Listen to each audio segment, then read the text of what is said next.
Hey guys, Ryan Fowler with Inner Masculine Live. Welcome to the show. We have a very foundational show today, meaning we're going to talk about emotions today. There's a very interesting big think clip we're going to look at. And this is one of the shows, the reason I call it foundational is because there are some aspects of who we are as humans that everyone knows about and very few people really understand. Emotions is one of those things. We all feel them, but what's going on? Why do we have emotions, and what's going on in our brain, and why do some people have one reaction to a situation emotionally? They can get angry, and someone else, they're just cool, or maybe they get sad instead of angry, or some other response. The big question is why? Well, this clip today, I do have to kind of preface it because some of the emotions, this lady's a neuroscientist, and some of the emotions she's talking about, like you feel sick, you feel pain in your ankle because you twisted your ankle or something like that. So that's not, here at Inner Masculine, what we concern ourselves with are emotional responses that affect behavior as far as the decisions we make, not just, okay, I'm going to walk softly on my ankle, or I'm going to, to avoid hurting it more, but actually not pain sensations or discomfort or comfort sensations, but actual emotional responses that rule our lives, like it or not. Even people who are super stoic, and there are times we should be stoic. There's times we have to get stuff done. You put your emotions aside and you just do it. But you can only do that temporarily, intermittently. So like it or not, even the most stoic of us, most of our decisions are based on the emotions that come up, how we emotionally react to the world around us. So if you want to up-level your life, you got to understand emotions. I don't care who you are. If you think they're not important, you are just flat out in denial. So this is a very fundamental webcast today to explain this very fundamental force that's very important, that's part of who we are, that's very important if we want to up level.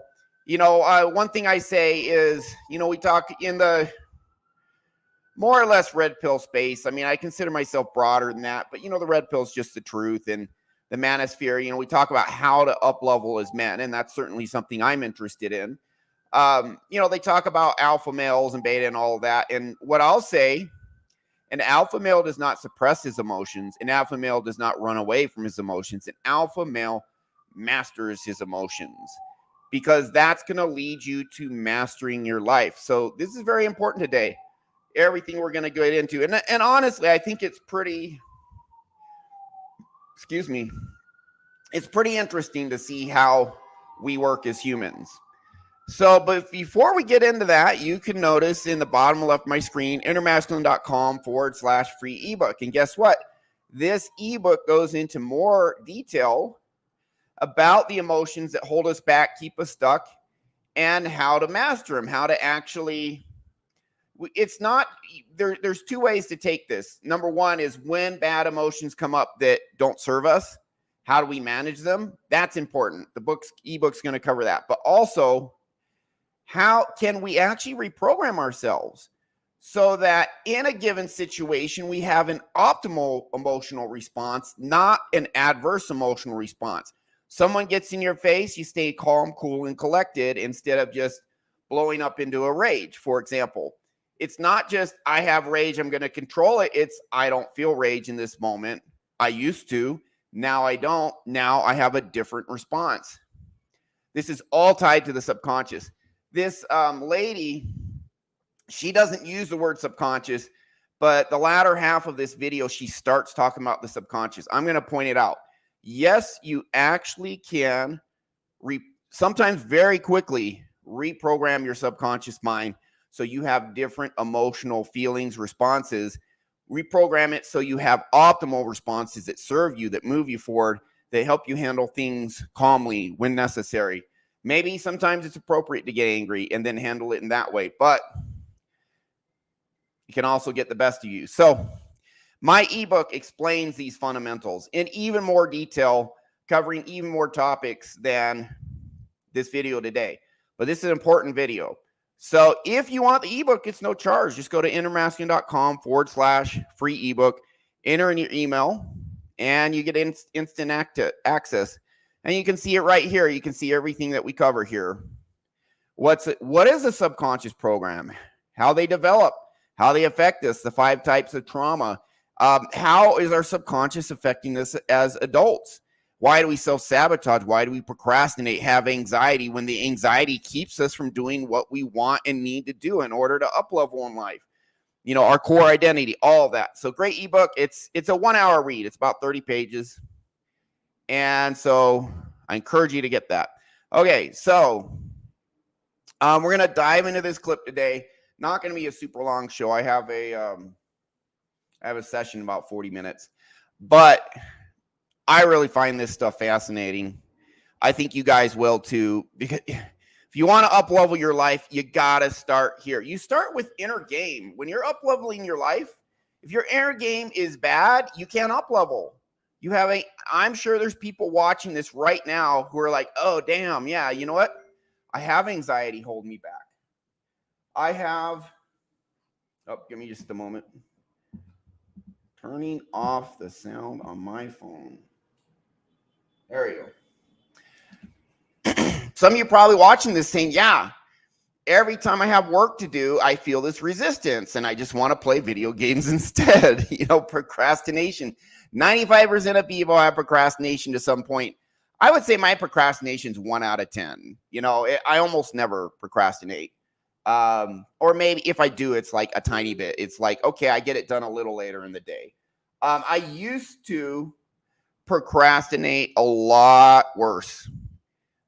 I used to have anxiety all the time. I used to have depression, just all this other stuff. Now, I'm not a medical professional, but what we do is, like, if you come to me and say you have manic depression, I'm not going to work to fix your manic depression. I'm going to work on your deep down beliefs, so that you unconditionally believe in your ability and value. That solves a lot of stuff.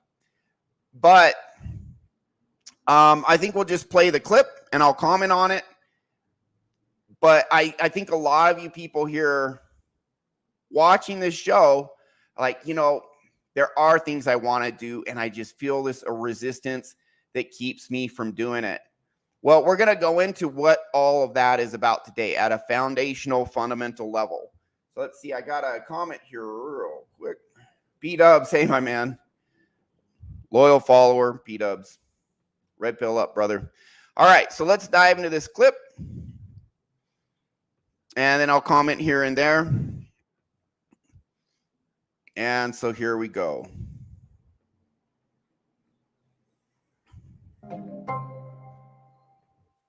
There are a lot of misconceptions that people have about emotions and how they work. One myth is that emotions are hardwired into the brain at birth and universal across all humans and maybe even shared with other animals. Another myth is that the brain produces emotions in a very reactive kind of way. It's based on this idea that you have this animalistic part of a brain, and when the rational side of your brain wins, you're a moral, healthy person. And when the emotional side of your brain wins, then you're either immoral because you didn't try hard enough, or you're mentally ill because you couldn't control your emotions. It can certainly feel like emotions happen to you, that they bubble up and that they cause you to do and say things that are maybe ill-advised. But well, they do bubble up, but she's going to get into what is the source. Many people don't understand the source of our emotions and why some people have one emotional response and other people have another one. She will explain that to you. It's pretty interesting. Here we go. That explanation doesn't really capture how your brain is making emotions. My name is Lisa Feldman Barrett. I am a University Distinguished Professor at Northeastern University, and my latest book is entitled 7.5 Lessons About the Brain.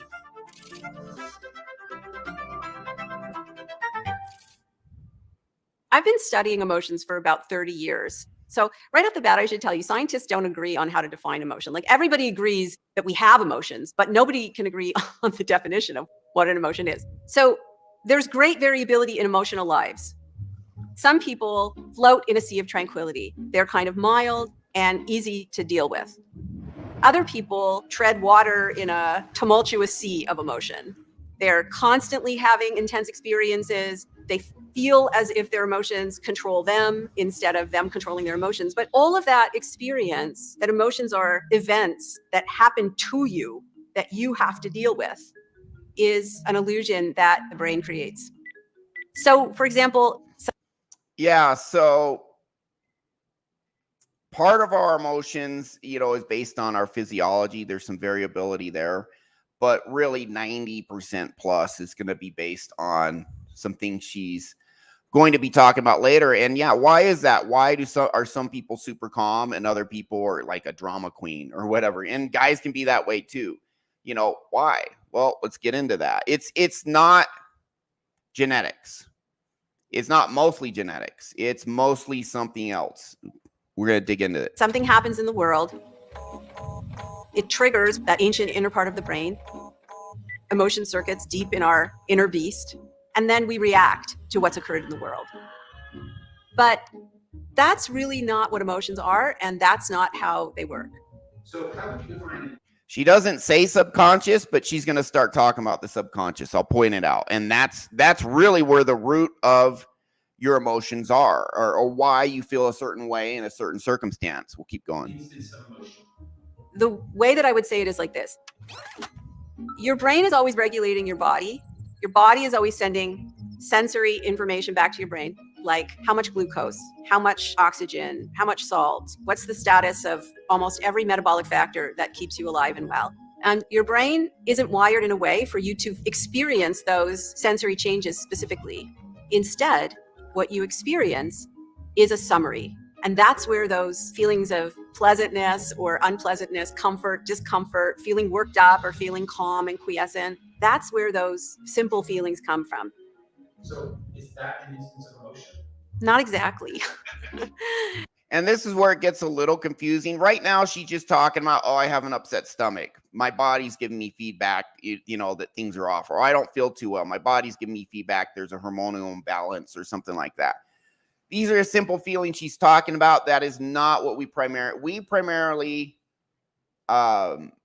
focus on the emotions that keep us from up-leveling or that make us do things we later regret, that influence our decisions in a way that can really help our life or screw up our life. So she's going to get to that next. Here we go. And this is really the core interesting stuff here. Here we go. Feelings are properties or features of emotion, of an episode of emotion, an instance of emotion, but they're not synonymous with emotions. Just in the same way that you would experience sound as quiet or loud, you can experience feeling very activated or very calm. And what your brain is doing is telling itself a story. A story right there. Now she's getting into the subconscious. Here we go. About what is going on inside your body in relation to what's happening in the world. How we interpret the world. Yeah, we'll keep going. And it's creating this story using knowledge about emotion that you have learned from your past. Boom. Okay, I'm gonna put it in Ryan speak after we go through this, but this is where it's getting interesting, and she's hitting on some really core stuff here. To predict what you're going to see and hear and feel. That's what an emotion is. That's what an instance of any emotion is. But it's also an explanation for how every thought, every feeling, every decision, every action that you ever take in your whole life is made. All right. You hear that? This is what we're super concerned about. I'll play it again. So an explanation for how we have this internal story, a narrative based on our past. I think she mentions childhood, but it really is like 90% childhood. It really is. Your emotions can change over time to a point, but as your subconscious mind actually physiologically develops, up to age 8 is huge, and still to a point up to age 14. That's where most of this story she mentions is coming what an from. Emotion is. That's what an instance of any emotion is, but it's also an explanation for how. All right, listen, she's talking about emotions, and listen to everything emotions affect. Every thought, every feeling, every decision, every action that you ever take in your whole life. That's how important That's why I do what I do, because fixing your subconscious is going to affect all of this, period. Is made. So why is it important? She just told you why. Well, she'll tell you more. When something goes wrong, you need to use your explanation as a tool to figure out how to fix things. For example, in depression, This is where I'll point it out. This is where you see the limitations of science, and when honestly we're on a higher level as far as how to practically fix this. I know, and everyone on my inner game group on Saturday knows some things she doesn't. I'll point that out. I mean, her explanation is amazing until I'll point it out. She starts mentioning some stuff, and it's like, this is where you guys don't get it. But you're metabolically compromised because your brain believes there's a metabolic problem in your body. And the symptoms of depression are the consequence of the brain's attempt to cut costs. So you feel fatigued, or you feel unpleasant. You feel like you can't concentrate. You can't move, because moving your body is really metabolically expensive. It is that. It's more than that, though. And listen, poor nutrition can make us depressed. It can. But there's much more going on. This part about the past, the story we have, that can cause depression. Honestly, it causes it more for most people, not all. That's where depression comes from. It doesn't necessarily mean that there's something wrong in the world or with you, although sometimes it does mean that. So part of managing your emotions is figuring out when unpleasant feelings are diagnostic about something in the world, and when they're just simply an indication that things are uncertain or that you're doing something really difficult. And that's true. So one thing I tell people is, we're motivated towards the familiar, away from the unfamiliar. Sometimes you should feel anxious. If you're on a mountain trail 2 feet wide, 1,000-foot drop to the right, you should be anxious. If someone's beating your friend up, you should be angry and defend your friend. So some of the responses are appropriate. And sometimes you don't feel well because of what's going on inside of you. But there are times where our emotional responses are not appropriate. Our narrative in us, our subconscious beliefs do not serve us. We'll keep going. If you understand that the brain's most important job is regulating, coordinating the systems of the body, then you start to think about the treatment differently. The fact that emotions don't happen to you, that your brain is making them, and that your brain is using your past experience as fodder for past experience, subconscious programs primarily developed in childhood. Predicting what's going to happen has really big implications. The first really big implication is that you are an architect of your experience. And that doesn't involve breaking predictions. It involves seeding your brain to predict differently. You're not necessarily a prisoner of your past, but your past experiences, as they are reconstituted in your brain, are a fundamental ingredient of your present experience and your present actions. It's really hard to reach back into the past and change what those instances meant. It's really hard because they don't know how to do it. This is where modern science begins to veer into, from a practical standpoint, less effective methodologies. Unfortunately, I wish they would update. That's why I have a YouTube show, to try and get this updated. And if you guys think, I'm just blowing smoke up your ass, I got 18, 19 video interviews. I mean, I've done it for hundreds of people. No, you can get change rapidly. This is where they start going into methods that take a long time and are very inefficient. And how you experience them. That's what psychotherapy is for. Everything she set up to this point is like 100%. And then what she started saying in the last 10 seconds, this is where I facepalm. Literally, guys, I'm just like, oh my goodness. Why are you using something that came out 60 years ago? You haven't, good grief. But up to this point, her information is amazing. It really is. And that's why I'm playing the clip, because it really helps you guys understand, what are emotions? We need to know this, because if you don't know this, you can't master your emotions. I mean, this is not everything you need to know to master your emotions, but it's a beginning point.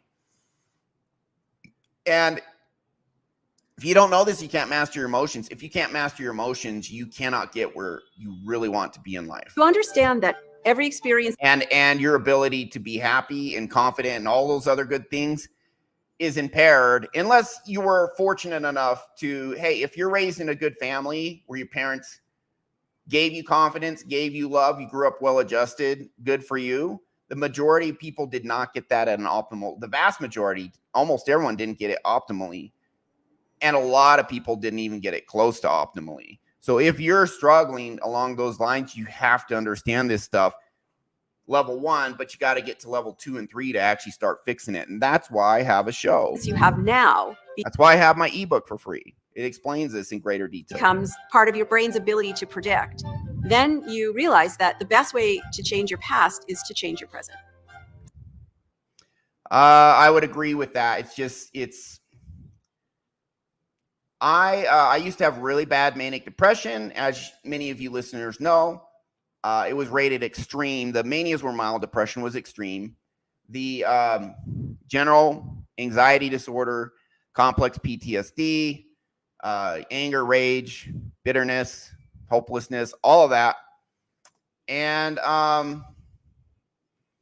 when I found the techniques that I help use now, just my personal story, within 2 months, depression was gone. But prior to that point, I did the psychotherapy she's talking about, cognitive behavioral therapy. I did it on and off for 15 years, over 100 sessions. Last few years, didn't do anything. Maybe the first 10 years got rid of 60% of my depression, maybe 10% of my anxiety, maybe 20, 30% of my anger. Over 100 sessions, that was it. Did it help? Yeah, it helped. But man, it took forever. And then I found the methodology I'm using now, which I just learned self-hypnosis at first. I didn't do any sessions with anyone, no one-on-one sessions for like 2-3 years. Just self-hypnosis. And within 2 months, depression totally, completely gone forever. Then I eventually found out how to use these techniques for my anxiety, boom, gone. The anger went pretty quick too. Within 2 months, I'd say 90% of the anger was gone. Compared to 15 years. And that's why I shake my head, because this stuff, there's a very famous hypnotherapist. I want to say Gil Boyne. I think I might be getting his name wrong. It's very close to that. He's been on my, we've done YouTube shows on showing him doing these methods. And he's been around. I mean, he's passed away now. He was doing stuff in the 1970s, far superior to what these people are doing now. So I'm just baffled. I'm like, now listen, a lot of hypnotherapists are not that great, or they work at a more surface level. They don't go deep down to the core like I do, like the people in the inner game group do. That gives us massive results for people. But the best practitioners, the people at the top, they've been using the techniques that aren't rocket science to learn. Yeah, it takes some skill and time to develop hypnosis and mindset techniques and knowing how to help yourself and others. But it's not rocket science. It's really not. And it's like my jaw drops. Why don't these people use this? This has been around almost as long, if not longer, or just as long as cognitive behavioral therapy. And it's like exponentially more effective. And there's Dr. Andrew Huberman. He has a YouTube channel. He is a Stanford neuroscientist, and he does amazing videos explaining how the brain works and what's going on, and dopamine, this, that, and the other, how anxiety works, why you have fear of failure. He explains all these things so well with such detail, nailing it. And he's like, how do we fix it? Oh, cognitive behavioral therapy, psychotherapy. And it's like, you morons, why? I'm sorry. But why don't you use these other techniques that have been around for decades that are massively more effective? I just don't get it. But at the same time, there are some psychedelics that are much more effective than antidepressants. Antidepressants are becoming phased out because there's so much research that shows they're marginally effective at best. Again, this is a broad statement. Maybe there's some people they work on very well, but overall, they're marginally effective at best, have tons of side effects. They're really pretty crap. And there's a really good Netflix documentary called How to Change Your Mind about psychedelics. And it has people, again, like ketamine, that's the legal psychedelic. They legalize the one that's made synthetically and happens to be addictive. Again, facepalm, what the hell, right? MDMA overall is much better.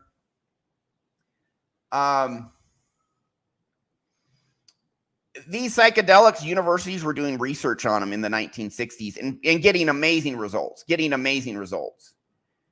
And then the United Nations came out with some sort of report, and nations everywhere nationwide banned them, made them illegal. I mean, ridiculous. And they replaced it with a far inferior methodology. It's crazy. It blows my mind that our mental health system knows so much about the brain and then goes to now. Cognitive behavioral therapy, psychotherapy does have its uses. I don't think it's a bad methodology. I think it is very incomplete. If all you do is that, you're going to get slow, inefficient results. You just are. I'm talking from experience, the experience of many people I know. Half the people, I saw this study that people with mild to moderate depression, which one of the things psychotherapy works the best on, it only helps half of them. Half of them, it doesn't even help at all. And they call that the gold standard. It's ridiculous. So I know I'm doing a bit of a rant here, but when are these genius people going to get the effing message, man? Good grief. All right, we'll keep watching this. I can't believe brilliant people, the solution's out there. It's been known. I mean, finally, psychedelics, some of them becoming legalized. Now, again, psychedelics, I've never done them. I know people who've done it who benefited. I know a few people who had bad experiences with them. So I'm not, but I'm saying they can be very effective. EMDR, it's another methodology, can be very effective when it's done well. Most practitioners don't do it. Same thing with hypnosis. Most practitioners don't do it well. But when it's done well, these methodologies are so much more advanced than the stupid stuff. You are this lady's one of the leading scientists in the world, and she's talking about psychotherapy, which is 1/10, 1/20th the effectiveness of this. It just blows my mind. What the hell? So just in the same way that you would exercise to make yourself healthier, you can invest energy to cultivate different experiences for yourself. You can learn new things, watch movies, read books, even maybe. This is all true, but they just know the ineffective techniques to do it. What they do is like 1/20th, 1/50th is effective as stuff that is out there that with a simple Google search they can find. It just blows my mind. They don't use the more effective techniques. Be act in a play that would require you to have different experiences that get you outside of the normal range of what your brain would predict. Because if you practice these things that you learn, everything's helpful here, but she's not talking about the most helpful things that are so massively more helpful than what she's talking about. Hey, do yoga. Yoga is great for regulating emotions, all of that, but it's not the most massively effective thing out there. You should do it though. It does help. they become more automatic, and then your brain just uses these new experiences to predict differently in the future and for you to act differently in the future, which gives you the opportunity to be different than you are right now. Not everybody has as much control as they might like, but everybody has a little more control than they think they do. When you enter this world as an infant, you're not wired full of memories that your brain will use to predict. Other people cultivate your world, and as a consequence, they are wiring your brain full of experiences that your brain will then use to predict. You didn't have a hand in creating that world, and you're not responsible for it. But as an adult, you can make decisions about what you experience now. This is all true. I 100% agree with this. You can make choices about how you act. And those decisions and choices either reinforce the predictions that your brain makes, or it changes them. Sometimes in life, we are responsible for changing things, not because we're culpable or to blame for those things, but because we're the only ones who can change them. That is 100% true as well. And this is why I say you have more power than you know, because we do have power to change our inner world, change our behavior, etc. It's just unfortunate the methodologies these people use take so much longer and are so much more ineffective. And that can feel unfair. And it is unfair in a certain way. But it's also helpful because it means that you always have tools available at your disposal to heal yourself. You have the power. That's true. To act differently and to feel differently. Okay, so that's pretty much it. I want to kind of share the core difference between 95% of what she says here is awesome. It's the actual techniques they use that are, again, helpful, but just less effective. So let me tell you, the techniques conventional science uses, what it fundamentally does versus the techniques I use. So what they do is they say when negative emotions come up, that if you acted on those emotions, it would mess you up, not serve you, cause problems. When those emotions come up, here are some tools to manage those emotions. That is cognitive behavioral therapy. That's psychotherapy. Let's manage it. Let's use our cognitive conscious mind to reinterpret it. To say, okay, I'm feeling this way, but let's look at it. Let's take a breath and say, that's a thought distortion. Here's the truth. Here's what's really going on. Here's how I can handle it. And that does help. I mean, I'm big on self-talk and I'm big on mental models. I'm not saying CBT doesn't help. It's just very incomplete by itself. There are always going to be times where we have emotions come up that we need to control. And telling yourself kind of, a proper narrative cognitively can help you in the moment. And you should do that. So, for example, one thing I help people subconsciously, but also consciously through their self-talk, these cognitive mental models, is if someone, let's say you make a mistake and you mess up, you can either say, oh, I messed up. That means I'm a loser, I'm a failure, I'm a piece of crap. Or you can say, you know what? I messed up, but I'm practicing, learning, and growing. I'm going to keep going because the more I do this, the better I get. I can fix it. Welcome to the human race. We're all human. We all make mistakes. It's no big deal. I try my best. I'll keep going. I'll get better. Success is around the corner. Failure is just practicing, learning, and growing. Doesn't affect my value.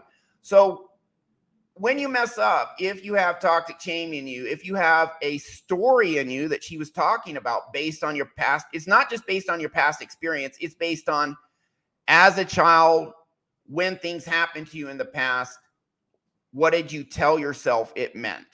What was the conclusion you drew, the interpretation you made based on how things happened in the past? What is the story you told yourself? That's what she's talking about. Your emotions come up based on these interpretations from the past.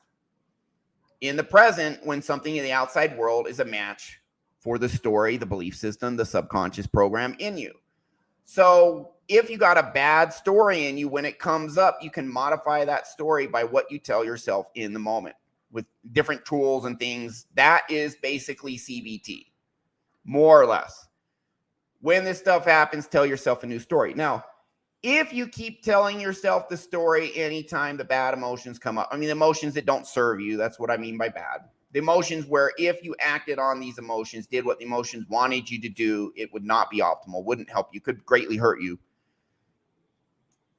If you consistently use these tools over time to tell yourself a new narrative, then slowly over time, the narrative can most likely partially change, partially get better. But when you have any sort of subconscious trauma, and everyone has it, the actual trauma stays stuck, and that keeps the narrative from changing more than partially. It just does. Read the Body Keeps the Score by I always screw his name up. Vander Kolk.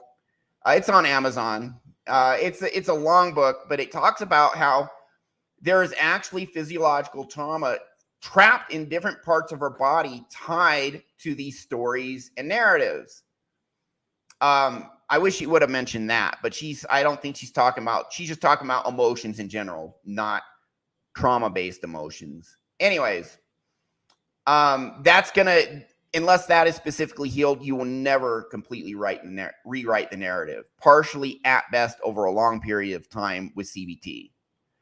So they are managing adverse emotions when they come up. And if you do it over a long period of time, you gradually, partially rewrite that narrative. I have experienced that. 100 sessions over 15 years did get my depression about 60% better, maybe 10% better anxiety, maybe 20% better on anger. So yeah, it helped. It took forever, and it only partially fixed this stuff. Within 2 months of learning self-hypnosis, that 40% the last few years of psychotherapy, depression couldn't touch, gone, permanently gone. Then got rid of the anxiety, which it barely had any effect on, got rid of that. Now, that did take longer because I didn't know how to use self-hypnosis to clear anxiety. It took me 2 years to figure it out. Once I figured it out, yeah, within a few months, totally gone. When I do one-on-one sessions, they're actually even much more effective than self-hypnosis, which is very effective in its own right. So here's what we do with emotions, with these techniques.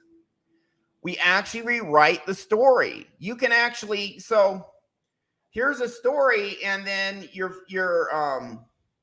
experiences as an adult maybe add to the story, but don't get rid of that original story. That's why you can especially if it's trauma-based, why you can only partially mitigate it. But it is possible to directly work on your subconscious mind to rewrite the story, completely rewrite it. And so instead of, okay, every time I fail, I feel like a failure, but I can tell myself some things to mitigate that pain and kind of partially alter the narrative in the moment and partially alter it over a long period of time on a permanent basis. Instead of that, we go in. The reason people feel bad when they fail is because in their childhood, things happened that gave them this narrative based on how they interpreted what happened to them. So they get a narrative. This is just one example of many subconscious programs that don't serve us. When I fail, it feels like I'm a failure. It means I'm a failure. It's a very common program that people struggle with. It leads to anxiety, procrastination, all sorts of stuff, wanting to play it safe, etc. We can rewrite that. You can just go directly to that trauma, to that source, and oftentimes in one session, completely gone, completely new narrative in there, as if that original story was never in you. I do it all the time. So the techniques we use, you now have a new story. You don't need to, oh man, CBT, every time you fail, you feel bad, but then you manage it when it comes up. This just rewrites the story so it never even comes up. When you fail, you feel fine.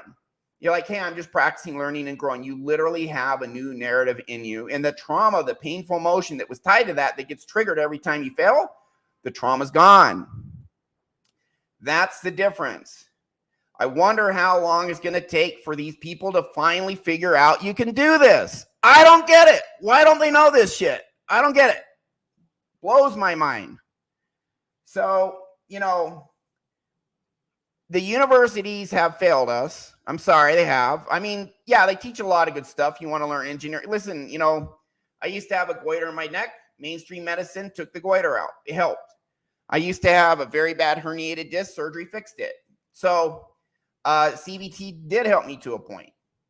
So I'm not saying that mainstream science doesn't help, but this stuff is out there. And if mainstream science adopted it, well, the psychotropic pharmaceutical industry, tied to antidepressants, anti-anxiety, all that, prescriptions would go down 90%. So that's probably why. It's probably why psychedelics were banned, because psychedelics were so massively effective. Psychedelics in many instances can permanently cure trauma. I'm not saying that's true across the board, but in many instances it can. And then you don't need to be on antidepressants the rest of your life. So that probably has something to do with why they don't adopt these techniques. But you know what? We got the internet now, and I'm doing a daily freaking show to show people that this is possible, and I'm not going to stop. And I'm not in the United States. I'm in Mexico.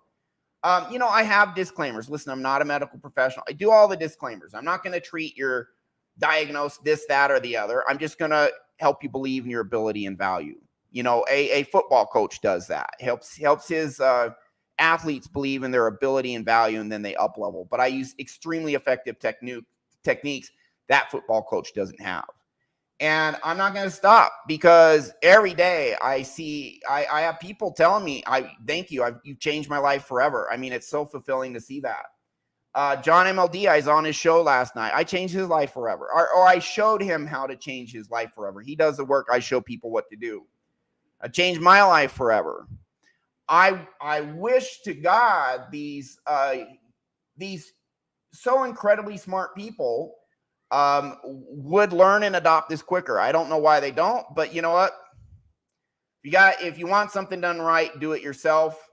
So that's why I got this show. That's why I'm helping others. They won't do it, then I fucking will.